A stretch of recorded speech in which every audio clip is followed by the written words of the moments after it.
There's a battle going on out there that will determine the fate of the universe.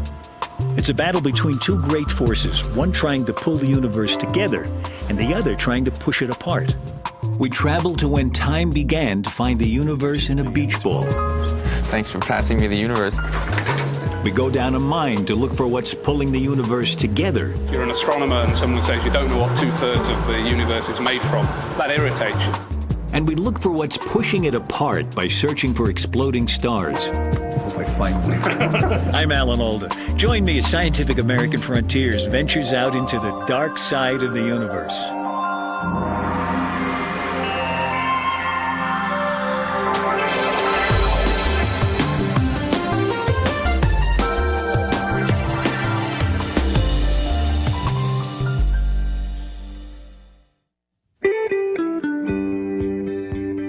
This program was made possible by the National Science Foundation, America's investment in the future.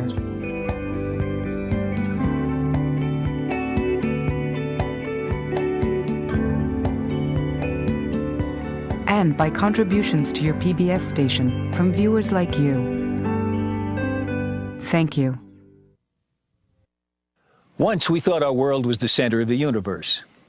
And today, we know we're on a minor, if privileged planet, circling an average star in an inconspicuous spot in an unremarkable galaxy that's just one of billions of galaxies, occupying a universe that stretches farther than we can see, even with our biggest telescopes. But in the last few years, telescopes like these here in Chile have shown us that we're even less at the center of our universe than we could have ever imagined. You and I and these rocks and the sun that shines on us and the stars that twinkle overhead aren't even built of the same stuff that most of the universe is made of. And there's a mysterious force out there in space that literally comes out of nowhere. It's a force that seems to be pushing the universe apart faster and faster, until one day everything out there beyond our own little solar system will simply disappear into blackness. Our universe and our place in it just got a whole lot weirder. Staring at a patch of sky 1/10 the diameter of the moon, the Hubble Space Telescope recently peered farther out into our universe and farther back in time than any telescope before. For 1 million seconds it gazed, gathering light from 10,000 galaxies. The smallest and faintest are some 13 billion light years away, meaning their light has been traveling toward us since shortly after the universe began. What gave birth to these first galaxies is one of the great mysteries of our cosmos. But astronomers now suspect that matter we can see in the universe, including ourselves, resulted from a titanic struggle between a form of matter we can't see, dark matter, and a force, dark energy, that we've only recently detected. Together, dark matter and dark energy rule our universe. And we're here to wonder about them only because in their battle for domination, which has gone on for most of eternity, neither has triumphed. 2, 1, main engine start, and liftoff of the Delta II rocket with the MAP spacecraft, exploring the past and future of our universe. This was the launch on June 30th, 2001, of a spacecraft able to look even farther back in time than the Hubble. Called WMAP, its mission was to capture the very first light of the universe. That light has been traveling toward our own little corner of the cosmos ever since it was released from what most astronomers now agree was the origin of everything we can see. Planets, stars, galaxies like our own Milky Way, and the billions of other galaxies that have been expanding outward since the beginning. That beginning was the Big Bang, a ripping open of space and time, inflating in an instant to become an unimaginably hot cauldron of energy and matter. It was light escaping from that cauldron that WMAP was sent to measure. Light now reduced by its journey through eternity to a faint afterglow called the cosmic microwave background radiation. What the satellite saw has been mapped onto something I can comfortably get my hands around, if not yet quite my head. this device, this satellite, is picking up this cosmic background microwave radiation from way back in time. Right. Right? From the beginning of the universe. It's actually a direct picture of what the universe used to be like, because it took that light all that time to get from there to the satellite. Okay, here's the you have to help me visualize this. Okay. A lot of us, when we first hear about the Big Bang, think of it like an explosion happening in a point in space and moving out. And then somewhere we're in that or something. And a lot of us think when we look back in time, we want to look back to that point. But on the contrary, when you look back in time, you're looking in every direction. You're looking all over some shell. Exactly. And everywhere you look, it's as far back as you can go. How could that be? Can you explain that? Can you give me an image that helps me grasp that? You're trying to think of an explosion that happened in one place. Yeah. And instead, the universe was... Today, it doesn't have any particular center, and it never did. Everywhere you would have gone, it would have been expanding. Yeah. I like to think of baking a loaf with little raisins in it, and when the bread rises, all the raisins are moving away from all the other raisins. No raisin can really claim that it's in the center of this expansion any more than any other, right? And this is the same way we need to think of our space. I know, but here's the problem. Every time one of those raisins wants to look at another raisin, it can look all the way across the loaf to a raisin on the other side, but if it looks in the other direction, it sees the baking tin. It's a little bit different. That's because the bread is finite, and we live maybe in an infinite space. If you live in an infinite loaf of bread, there's nothing you can do to tell the difference. The picture of an explosion and a ball of stuff is, I agree that that's what many people think of, but that's just wrong. It's not what the Big Bang Theory is all about. What the Big Bang Theory is all about is space itself. Think of it as being stretchy, and it's just constantly stretching, and it's stretching between every object everywhere, so that everything is getting farther away from everything else. And no matter where you are and you look out, you see a glow left from the So it needs to be called the Big Taffy Pull. Well, that would be a better name. Almost anything would be a better name. The infinite, then. The infinite taffy pull. Yes. Okay, well, I think you're getting me closer. All right, okay. Show me what the implications of this mapping are. So what I really love about Chuck's beach ball is that it represents this very basic fact that even though space itself may be infinite, we can only see a finite volume. It's a huge volume. This is about 13 billion light years in radius, but it's still only finite, right? So we're in the center of this, and the most distant thing we can see is this hot glowing wall of hydrogen plasma, which is opaque. So, we just can't see what's on the other side. But on the side of the wall we can see, on our beach ball, it's the inner surface. The incandescent plasma just beyond has cooled enough to go from being uniform and featureless to having eddies and ripples. It was these tiny imperfections that were imaged by the exquisitely sensitive eyes of the WMAP satellite. Chuck and his colleagues have stretched the contrast here by a factor of 100,000 to prevent it from looking completely uniform. But there are, nonetheless, these tiny ripples where some places look hotter, others look colder. And that's just because there was a tiny bit more stuff in some directions than in other directions. And these little ripples are extremely important because it's because of them that we're here. If you just had something which was always uniform, it would stay uniform forever, and you would never make clumps, planets, and we couldn't be here talking.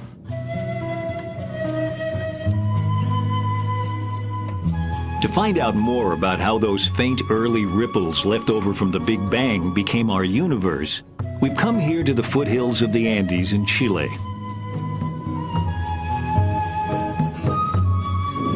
This region has become home to some of the world's biggest and most powerful telescopes. Lured here by clear skies and a smooth flow of air off the Pacific Ocean that reduces atmospheric turbulence, making for what astronomers call superb seeing. This is the site of one such observatory, Las Campanas, run by the Carnegie Institution of Washington, and the principal research site of an old friend of Frontier's, Alan Dressler. Well, welcome to the Las Campanas Observatory, Magellan telescopes. Thank you. There seem to be two. There are two. They're twin 6.5-meter telescopes, which means they have mirrors that are about 22 feet across, which is a good size, and they collect light from distant stars and galaxies. And this is where we do most of our research. Hi, Miguel. Hey, how are you? That research is focused on the formative years of the universe. At the beginning, we know there was a very simple distribution of matter. It was very smooth. It was very simple elements, hydrogen and helium. There were no stars, just gas. How did the universe go from being deadly dull with no variation to tremendously complex so that there are creatures on it that look back and figure it all out? That's the fundamental question. And this zone, this sort of 3 billion years in to maybe 8, is where most of that complexity grew. And we can see that evolving, happening by this strange ability to look back in time. I mean, only in astronomy can you actually look back and see 5 billion years, 10 billion years into the past. You can see the past because it took the light. All those stories about time machines. Yeah, it is. We got one. We're looking at. The light from the stars comes in and hits that mirror. Exactly. Gets reflected on another mirror that's above that us little guy here. up there. The little guy up there, which in turn reflects then the light through the hole in the black turret where there is another mirror, a diagonal mirror, 45 degrees, which directs the light to the instrument. When the light hits that mirror, how long has it been traveling? Well, for the things that I'm looking at with Pat tonight, the light has been traveling for about 10 billion years. So pretty much the whole age of the universe. And this is the first thing it hits after all that time. So it's got to be cleaned. Especially tonight, because it's the first time Alan will be using a brand new instrument. Alan, this is Pat McCarthy, my science partner here. This is the slit mask. So if you turn around and look through the light, you'll see. In what they affectionately call the wok, Pat has painstakingly cut tiny holes corresponding to the galaxies he and Alan plan to study. In any area of the sky that we pick up, say 1/2 degree across, that's what this is looking at, that's the size of the moon, there will really be 100,000 galaxies, very faint, very distant galaxies. And we have selected, in this case, 700 of them we want to look at. So we must make sure that the light from those 700 goes through the spectrograph, but nothing else. Alan's new instrument doesn't just take pictures of those distant galaxies, it can read their spectra. In fact, nearly everything we know about stars and galaxies comes from analyzing their light with the aid of a prism, or more commonly, a device called a diffraction grating. When sunlight or any light strikes this, it's spread by color into its component colors. You can say how much red light, how much green light, how much blue light tells you something about the temperature of the sun. And the sun is a star at 5,000 degrees temperature, produces a lot of yellow light. And so the middle of this spectrum and the most intense part is yellow-green. And then we can see almost with our bare eyes. We see red stars and bluer kind of stars. That has to do with the temperature of the star, basically. Here, for example, in one of the first images taken with Alan Dressler's new camera, both red stars and blue stars are visible in a galaxy nearby. But in the spectrographs that astronomers use, the colors of a star can be analyzed in much finer detail than is visible in a rainbow. There are lines at precise locations across the spectrum that reveal what a star is made of, as well as its temperature and its size. The reason that's important is different stars of different size last, they live a different amount of time. The sun will last for 10 billion years. It's halfway through its lifetime. A star much more massive than the sun might only live for 1 billion years. So if we find those, we know that those are young stars. They cannot be any older than 1 billion years old because they would already be gone. So when I look across our galaxy, I could do them one by one. I could tell you what each individual star is like. I could see a star like the sun all the way across our galaxy. And if I put together the light from billions of stars, I could see them all the way across the universe. And in that information is the rate at which new stars are being born in that galaxy. 3 billion years ago, 5 billion years ago, 7 billion years ago. So I begin to build up a picture of how rapidly were galaxies turning their gas into stars over their lifetimes. A complete construction project. At twilight, the Magellan Telescope's dome is opened. We need to rotate 0.335 degrees. Plus 0.335. Trace, trace, trace, cinco. So how many galaxies are going to have their spectra taken? We're going to take spectra of 700 galaxies tonight. 700. Yeah, that's probably as many as ever been done. I got to remember to put in the walk, because that's a big mistake. If you don't do that, you really blown it. This first exposure using the wok took a half an hour. Okay, so already we can see some objects. That's encouraging. There's a bright one. This is just the beginning of several months' work that will add up to some 50 to 100 hours of data. But even from these first few minutes of peering across the universe, a trickle of light has left the signature of a galaxy in the full fury of creation. So here is a very faint line that is a very faint galaxy, very far away. And here at this one color, that represents probably 100 photons of light coming from a place where 1 million hot young stars have formed in that galaxy 10 billion years ago. So it's 10 billion years ago, and all that made it to us tonight were 100 photons. That's right. So this is the first scientific run you've done, huh? Yes. A new instrument. How do you feel? Is it a good start? It's a good start. I wish we had seen a lot in the first exposure, but you have to have a lot of patience if you're going to do something really hard. But it works. The instrument works. It's producing spectra. You've been working on this instrument for how long now? 6 years. 6 years. It took a long time to build, but now it's going to pay off for us. That payoff will help illuminate one of the universe's darkest secrets. How those early ripples left from the Big Bang became the seeds of the stars. A vital clue to that mystery was discovered because a little girl loved watching the movement of the stars in the night sky outside her bedroom window. That story next.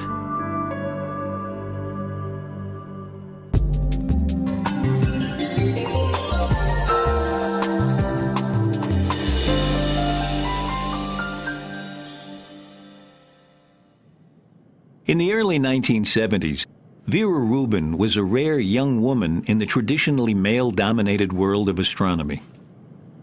I got interested in astronomy by watching the stars as they moved outside my window. I had a window that faced north. I had a bed under the window, and I could see during the night that the stars changed their positions, and that's really what got me interested in astronomy. So I guess I was always interested in how things moved. Vera decided to look at how stars move in spiral galaxies, like our own Milky Way, as they revolve majestically in space. Most astronomers then studying galaxies were drawn to their centers, where the stars are densest. But as a then shy young graduate student, Vera looked instead to where galaxies trail off into empty space. I had children, and I didn't want to compete with what other people were doing, so I decided to study the outsides of galaxies. What she discovered there was revolutionary in both senses. In our solar system, the planets revolve more slowly the farther they are from the gravitational attraction of the sun. Galaxies were assumed to rotate similarly, with stars moving more slowly the farther they are from the center. Instead, I found that the stars very far out were going just as fast as those near the center, sometimes even faster. Sometimes faster. Sometimes faster, and well beyond where there was no light. In fact, I went to my office this morning and got this. Here's Andromeda, which is the largest galaxy, largest spiral near us. At our position in our galaxy, which would be like maybe a third of the way out here, we're moving at 500,000 miles an hour around the center of our galaxy. You hardly feel a wind. That's right. And you don't notice it because everything around us, all the stars near us, everything is going just at the same speed that we are. Yeah. So here are the velocities of stars and gas all the way across. Newton's laws, because this is where the luminosity is, would predict that the velocities rise and then fall rapidly, so that by the time you get out to what looks like the edge of the galaxy, the stars would be moving almost negligibly, very, very slowly. So what you see instead is they're moving very, very fast, all the way out there. So when you got that information, then what did you think you were wrong, or did you? No. You knew you were right. I never thought. Everybody never thought you were wrong. I never thought. No, I had some crazy ideas, and then it shortly settled that what would have to be was matter that isn't luminous, that you don't see.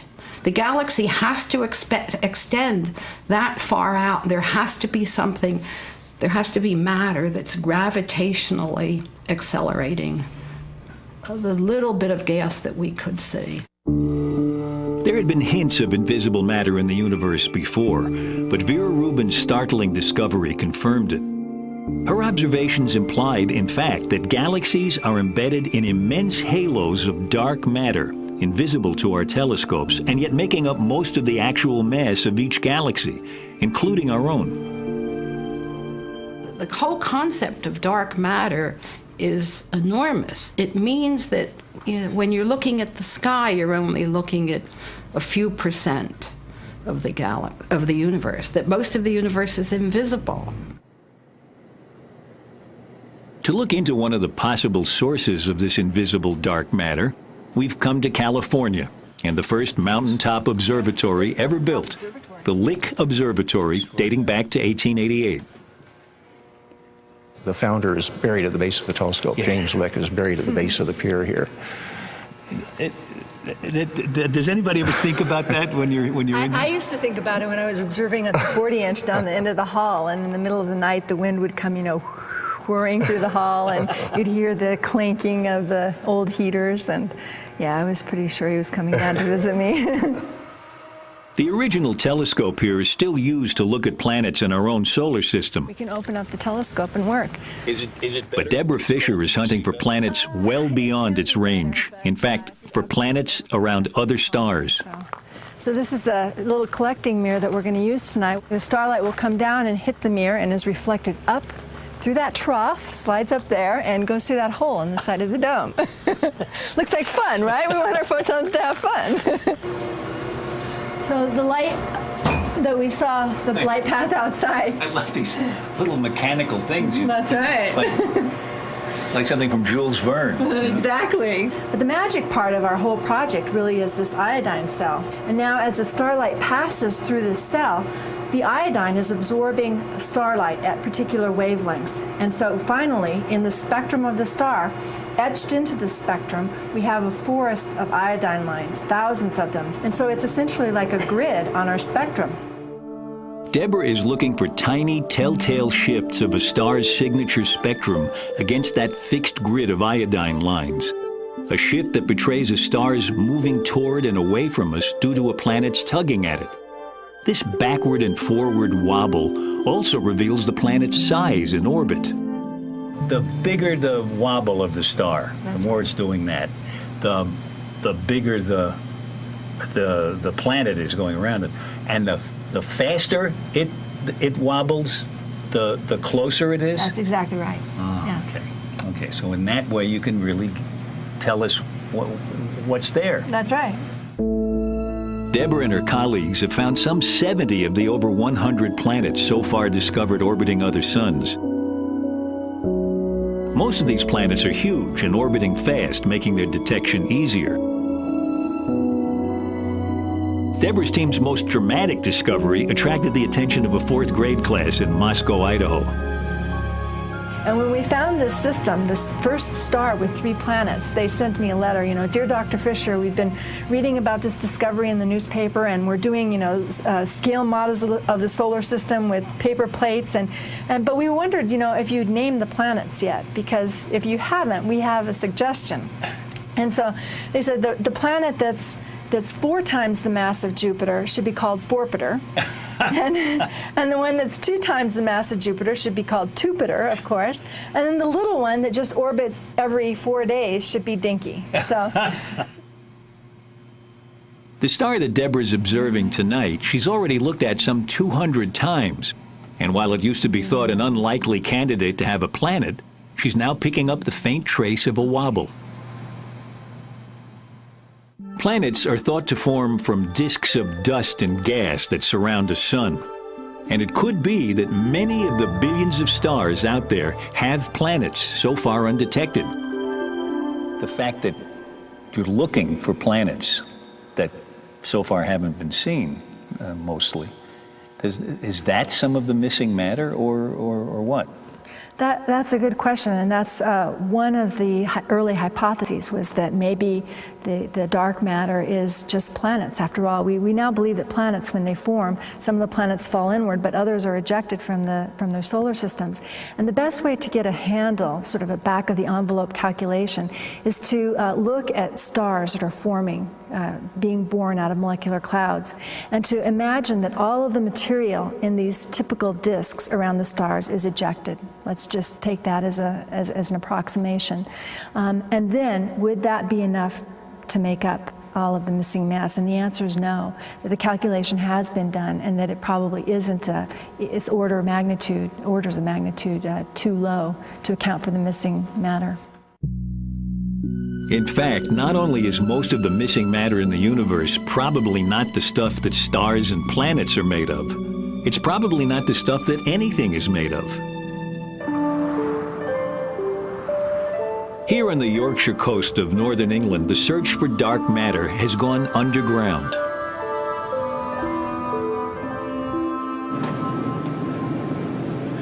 This is the Boulby Mine, whose mile-deep shafts provide cover from something tantalizingly similar to the prime suspect for missing matter. And if you're standing on the surface of the Earth and you put your hand out, you get hit. 1 cosmic ray a second goes through your hand. And that would spoil the detector signal that we're looking for. So we go deep underground, and then the large amount of rock between us and the surface shields us from the cosmic rays. So when we're down in our labs, rather than 1 a second going through your hand, it's 1 a week. But while cosmic rays are exotic, at least they're made from subatomic particles that science is familiar with. By contrast, the things Nigel Smith is trying to detect are bizarre even to physicists. Here, a mile down in a vein of rock salt mined to spread on the winter roads of northern England, he's in a race with some half-dozen groups set up in similar underground labs around the world to be the first to detect what are called, with tongue-in-cheek, WIMPs, for weakly interacting massive particles.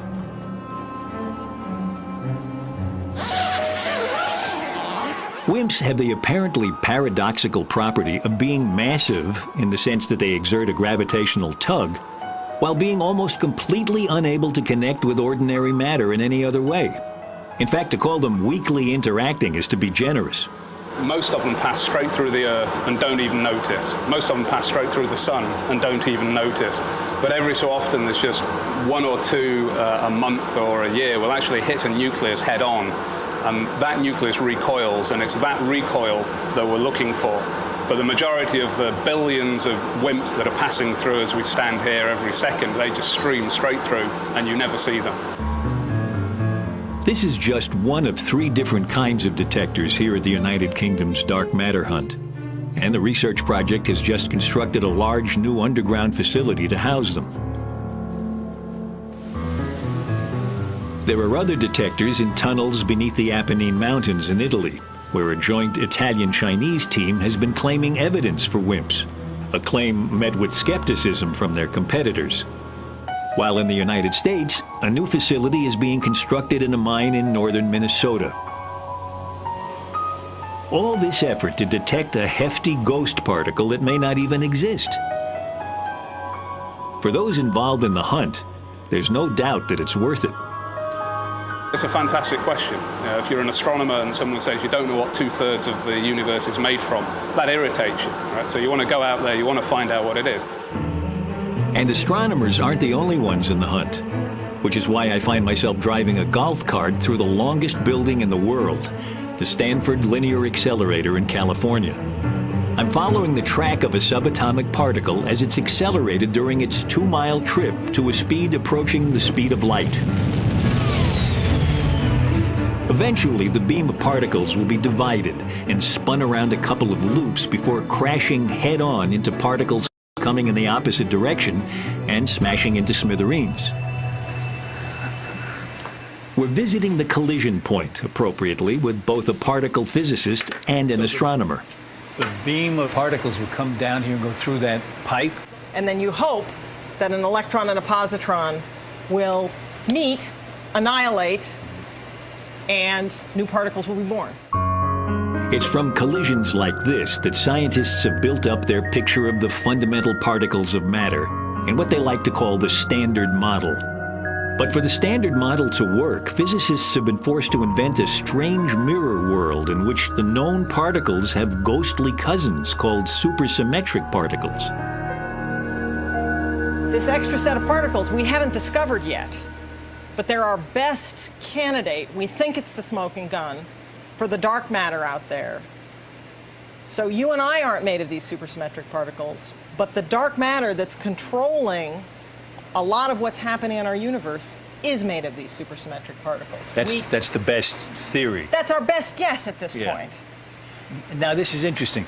You are pretty sure, or are you dead certain, that these that supersymmetric particles exist or have existed? We're going to get different answers.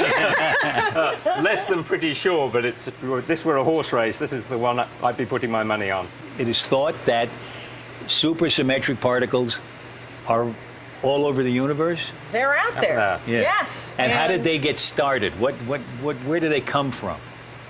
On the Big Bang itself. From the Big Bang. So are you trying to create a situation something like the Big Bang, where you get both the particles and the supersymmetric particles, the mirror versions of them? Yes. But I thought you needed something I thought you needed a lot more energy than you could possibly get on Earth to create a Big Bang. We're not recreating the Big Bang. Right, thank God, because I would stand a lot further away from it, and I'd wear that hat. But we are able, if we have enough energy in our particle accelerators, to create the constituents that were created in the Big Bang. And so, at the same time that astronomers are going underground in their hunt for the missing dark matter, particle physicists too are burrowing to build the biggest atom smasher ever in the hope of creating dark matter. This is the construction of what's called the Large Hadron Collider at CERN in Switzerland. Due to come online in 2007, the LHC will have gigantic detectors designed to peer into the wreckage of particle collisions of truly stupendous energies. If not quite the Big Bang, then certainly the closest we've ever been to it. The closest we've actually been to it, of course, was with the WMAP spacecraft, which mapped the ripples left as the Big Bang cooled. In the pattern of these ripples, the WMAP scientists see direct evidence for dark matter.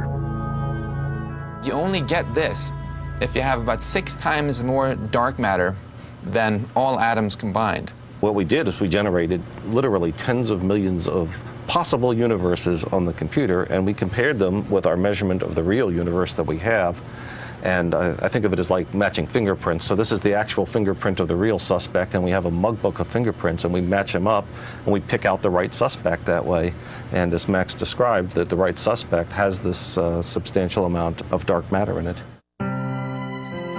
Today, then, the evidence is mounting that most of the stuff in the universe is not only invisible to us, but isn't even what the visible stuff is made of.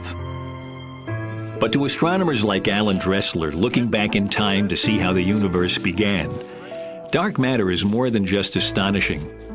It allowed us to be. You're taking this picture of way back in time, and you're seeing the formation of the stars. And what role does dark matter play in that?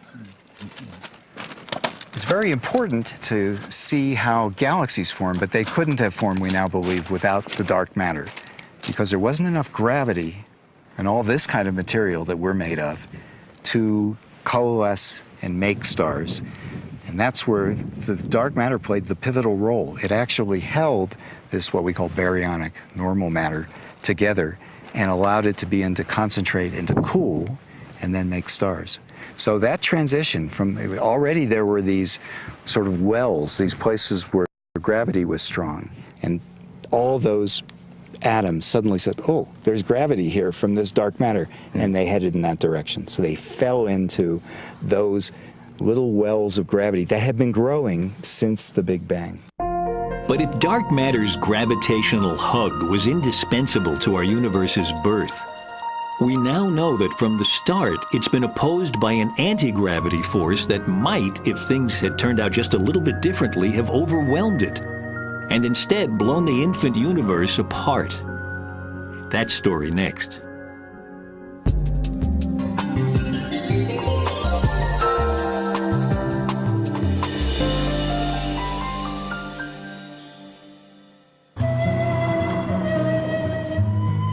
In the early 1990s, two groups of astronomers came up with a new idea for discovering the ultimate fate of the universe. Both groups, which were soon to become rivals, used several telescopes in their quest, including this one at Cerro Tololo in Chile. They've had their nights on the telescope, sometimes actually immediately after our nights, or in between our nights. So do you go around looking for scraps of paper the other ones left? Or No, sometimes we look at, we try to figure out what they've observed, but usually it's a friendly rivalry. Both teams used the telescope to look for the same thing, the death of a star. But not just any stellar death. A particular kind caused when a companion star dumps material onto a so-called white dwarf until the white dwarf reaches a critical mass and explodes. This is called a Type 1a supernova. And the astronomers like it because all Type 1a supernovae are almost exactly alike. Identical flashbulbs popping off randomly all over the sky. With just a 2-minute exposure on this telescope, we can see halfway across the universe. Nice. That's how powerful the telescopes are and how bright supernovae are. So we can take very short exposures and cover large parts of the sky to discover supernovae. But discovering them is only the beginning. Once a supernova is spotted, other, even bigger telescopes are standing by to pounce on its light and read its spectrum. If we don't find supernovae in this telescope, then all the other telescopes who are waiting have nothing to do. Right. They get real mad at us.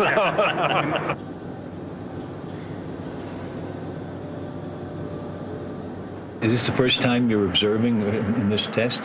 Yeah, this is the beginning of our season. So we're going to go 3 months now, 30 half nights searching for supernovae. And tonight is the first night. So your exposure is covering all of this, and that's even more than a full moon would be in the sky. So what's the probability that you'll find a supernova? In this one field? Yeah. It's about 1. It's one for this month. Yes. But so sometime during this month, you're going to, if you keep pointing there, you're going to catch at least one. Right? Oh yes, yeah, definitely. Yeah. So now the telescope is slewing. So the stars are whipping by. Here's a cool image. This is the first image that came off tonight. And so you can see lots of galaxies, very faint galaxies, stars. Here's a very nice spiral galaxy here with disturbed arms. So you're going to observe, right? You mean more than I am now? Yes, right here. You want me to actually sit here? Yes. The end of science as we know it. All right. Okay. Well, let's see. I'll just hit a few keys here. Oh, no way. I just like to poke around. That's how I learn. You know. What should I do first? Wait for him. When he says OK, you hit enter. And that's it? That's it, yes. No. Okay. Okay. There it goes. There it is. And that sound was the shutter opening. Oh, yeah. Yeah, I heard that. Now taking data. Your first image in search of supernovae. I hope I find it. That first night of the season, Nick and Chris and their team took 16 different snapshots of the sky. By the next night, now no longer observing from the telescope but from a control room in the nearby town, they had processed several of those images. And one of them, though sadly not mine, came up a winner. So here we've got a big diffuse source of light, and it looks like it's probably a galaxy. And in both the images, there's apparently a little new light source just outside that galaxy. That looks like a supernova to me. Great. this would be a really good candidate if we get a follow-up image to do spectroscopy. As a matter of fact, we don't need a follow-up image. This definitely is a supernova. Supernovae are very rare events. The last one in our galaxy was 300 years ago. So it's only by staring at tens of thousands of galaxies at a time that the supernova hunters can hope for success. Once they've found one, there are only a few days before its explosion dies away. So there isn't much time for a large telescope like the Keck in Hawaii to get its spectrum. This spectrum not only confirms it's a Type 1a, but it also gives its age. The older the light, the more it's been stretched as space itself has expanded, and so the longer its wavelength, the more it's shifted toward the red. And because every Type 1a supernova explodes like a standard flashbulb, its brightness reveals how far away it is. And this is why both rival teams of astronomers were hunting so eagerly for Type 1a supernovae. By finding supernovae of different ages and measuring their distance, both groups hope to find the answer to one of astronomy's great questions. What is the ultimate fate of the universe? We met members of one team at Cerro Tololo. The other is based here at the Lawrence Berkeley Laboratory in California and is led by Saul Perlmutter. Both teams expected to measure how much the expansion of the universe has been slowing due to gravity, especially the gravity of all that recently discovered dark matter. And we thought it was going to be a great project. We were going to find out whether the universe was going to last forever or not, or whether someday all the stuff in the universe, all the matter in the universe would slow the expansion down to the point that it would come to a halt and then collapse. And what we ended up with was, when we started looking at the data, it looked like there was very little mass in the universe. In fact, it wasn't slowing very much at all. And then as you really looked at the data, you started going, you know, it's not only not slowing much at all, it's not even slowing, it's actually speeding up. And that was a real shock, because it was not part of the original description of our project when we were planning to use the telescopes. It was way better than that. Instead of slowing down due to gravity, the expansion of the universe appeared to be speeding up, as if under the influence of some sort of anti-gravity. The rival team was coming to the same mind-boggling conclusion. Was it an exciting moment, or was it just puzzling and puzzling and concerning, because it wasn't the expected result. So I mean, we were expecting deceleration. So really, the knot twists up in your stomach, saying, "Okay, let's go back and do this again. Make sure this is right." Yeah. And you go back through the numbers once again. You go back through the numbers yet again. Now you're starting to believe, well, we're onto something here. Wow. And the whole group, I mean, we're distributed, and so the emails start coming in saying, geez, can this be right? You don't want to come out with anything that's wrong, of course, in a scientific, a major scientific announcement. And so you're being so careful trying to check, well, maybe it's this, maybe it's that, and you're looking at every possible thing. Finally, we came to the conclusion, well, we have to come out and say it. Were you all getting it right around the same time? Yeah, we announced at the same time in 1998 at a conference in Santa Barbara. And both groups came out, and we sort of knew that the other team was going to announce the same thing, and I'm never sure how we knew that. But we sort of did. Wait a minute. Were you pointing your telescope in their window and looking at their papers? Us? No, we wouldn't do that. No. The fact that both teams got the same result, I think, gave people a lot of confidence that it wasn't just some mistake that somebody had made in their calculation, because they knew the two teams would have loved to have been able to get the right answer and show the other one it might have been wrong. I have done it. Not everyone was taken aback by the idea of a runaway universe. Michael Turner had actually predicted the possibility several years earlier, reviving an old idea of none other than Albert Einstein. Turner came up with a name for a force that could push the universe apart: dark energy. But its roots lay in one of Einstein's famous equations. The notion of dark energy was, as I understand it, something that he came up with and didn't really understand he had come up with it. How far off am I with that? That catches a lot of it. I mean, in science, people were often confused. And so Einstein was confused about the expansion of the universe. His equations wanted a universe that expanded. And so he put in this fudge factor that canceled the attractive gravity of matter. When just a few years later the universe was discovered actually to be expanding, the cosmological constant, Einstein's anti-gravity fudge factor, was no longer needed. He gratefully discarded it, calling it his greatest blunder. But it's one of the wonderful things about science is when we are in this struggle to try to understand, we invent things. And once you take something out of Pandora's box, you can't put it back. And so this idea was laying around in our idea box, and it's sort of like anti-gravity. It's a repulsive gravity. And so it resurfaced again in trying to understand why the universe not is expanding, but the expansion is speeding up. How did you come up with the name dark energy? It's kind of a nice yin and yang with the dark matter. You know, so we have dark matter and we have dark energy, and they're fundamentally different, and that's, you know, matter is different than energy. And then, you know, today we have the battle between the dark matter and the dark energy. There is one uniquely privileged spectator to the battle between dark matter and dark energy: the Hubble Space Telescope. Perched high above the atmosphere of Earth, it has a clear view of the supernova beacons used to track the universe's history. We went to visit the control room for the Hubble Space Telescope in Baltimore. Hi. How are you? Nice to meet you. Welcome to the Space Telescope Science Institute. Thank you. I can't wait to see you. Yeah. My guide is supernova hunter Adam Reese. Can you tell me what all these folks in here are doing? I mean, there's constant activity and chatter, and what is it all about? Right. They're primarily monitoring health and safety. They're looking at telemetry. They're looking at temperatures and voltages of thousands of different components on the telescope and making sure they're all within their tolerances. They're looking at the heating on one side of the telescope when it's in the sun side.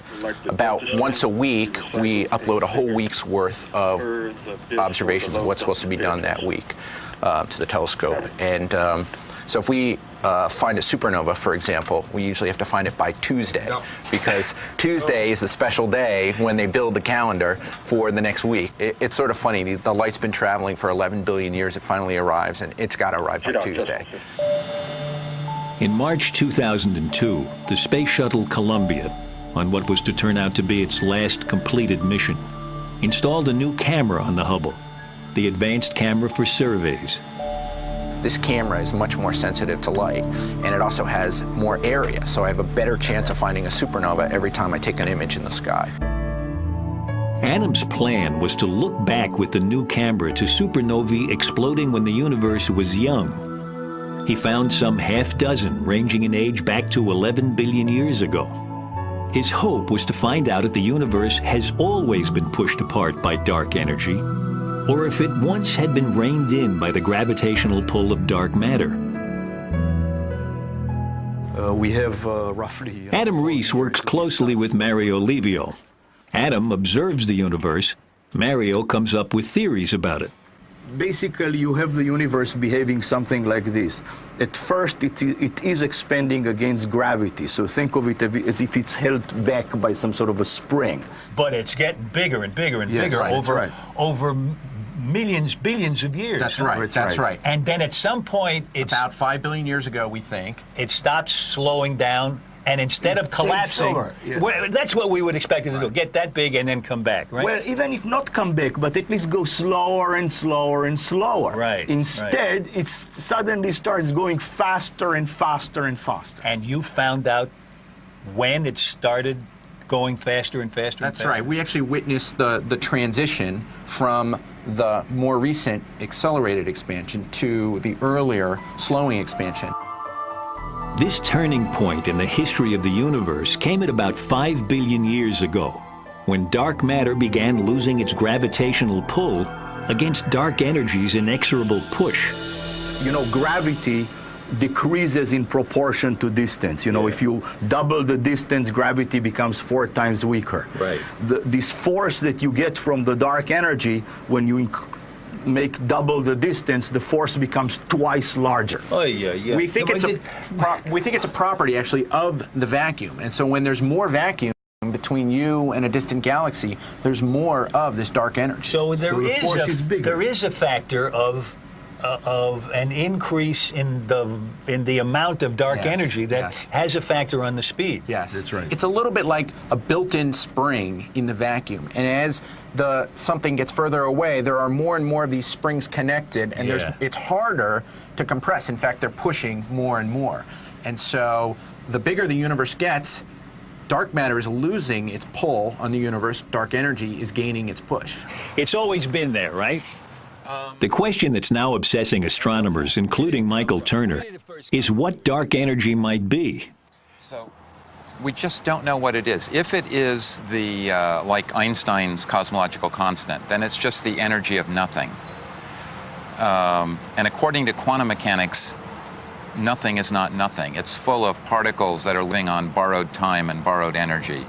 We call it... They pop into existence. And then when the accountants come along, they disappear. And so if it's the energy of nothing, it's always been there. And then we're in for a very tough bit of history in the future, because the universe will keep speeding up and speeding up and speeding up, and things will get farther and farther away. And instead of the beautiful sky we have today with billions of galaxies, we'll only see a couple. It could be that it's just a phase we're going through, that something's out of whack and that the dark energy will dissipate. I think what you're starting to see is we don't know very much about it at all. So all this stuff didn't fill us in that much. We need help. We need some help. Help may be on the way from a proposed new spacecraft expressly designed for supernova hunting. With a camera able to image thousands of supernovae at a time, the SNAP satellite would hugely increase the number of beacons out there measuring the universe's expansion. This might not only help find out what dark energy is, but also help answer what is perhaps the deepest question of all. Is there a reason why the universe turns out right now to be an almost perfect balance between the pull of dark matter and the push of dark energy? Or is the fact that dark energy didn't blow it apart in its infancy just a lucky accident? Maybe the Big Bang that turned out so well for us was just one big bang among many. That if this burst of expansion happened here, there's no reason it wouldn't have happened here and there, and in the past and in the future. Right. In the same universe. In the same universe. It was in what was the same, what started out at... So now we need new language. Yeah. So the universe is a whole ball of wax, but they're different, disconnected pieces. Right, it was like bubbles in a glass of champagne. Exactly. The champagne is the early, or a universe at any given time, or the multiverse. And each bubble is a new universe. It's a new universe. If this is our universe, where would the other universes be in this multiverse? Thanks for passing me the universe here. We're actually kind of sloppy in astronomy when we talk about the universe, because what we usually mean is just the interior of this beach ball. The part of the universe that we can observe is what we call the universe. And that's, of course, strictly speaking, not true at all, because I don't have a single colleague who would entertain that space just ends here. You know, that there's a sign here saying space ends here. You know, mind the gap. We all believe that space goes on outside, and most of us believe that space actually goes on forever and is infinite, which means that there's another sphere like this, and in the middle of that, maybe there's another planet where people discuss their universe and can't see ours. There's probably infinitely many of these. If you have this ensemble of universes, there may be some basic things which are true for all of them, but there may be some quantities which are accidental in these different universes. Some of those universes will allow life to evolve and us to be here and speak about this, and some won't. We said at the outset that our universe just got a whole lot weirder, dominated by matter we can't see and a force we can't feel. But maybe it's even weirder than that. Not only are we not at the center of our universe, maybe we're not even in the only universe. just in one in which dark matter and dark energy fought each other, at least when it mattered, back when the stuff we're made of was created, to a standstill.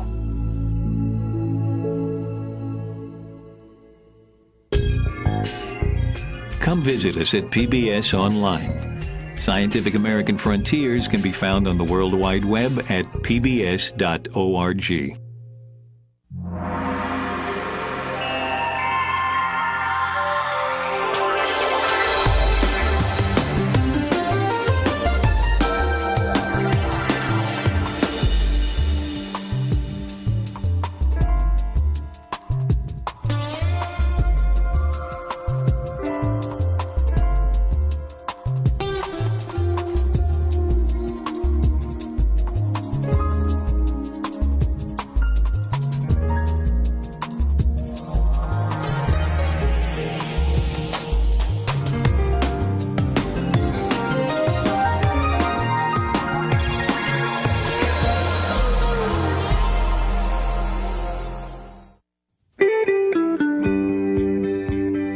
This program was made possible by the National Science Foundation, America's investment in the future.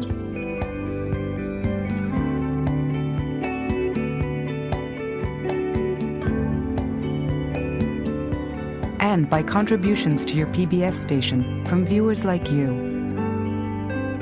Thank you.